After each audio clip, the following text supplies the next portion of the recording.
Здравствуйте. Сегодня я расскажу вам, как я борюсь с полами, которые скрипят дома. Вот, слышите? Когда ходишь, старые полы, они скрипят, и очень это неприятно, и не доставляет большого удовольствия. Поэтому я вам расскажу, как борюсь с этим я. Для этого я купил USB 12 мм.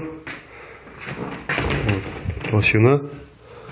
Сейчас мы будем убирать старый крагис, и дальше я вам расскажу, как с этим я борюсь.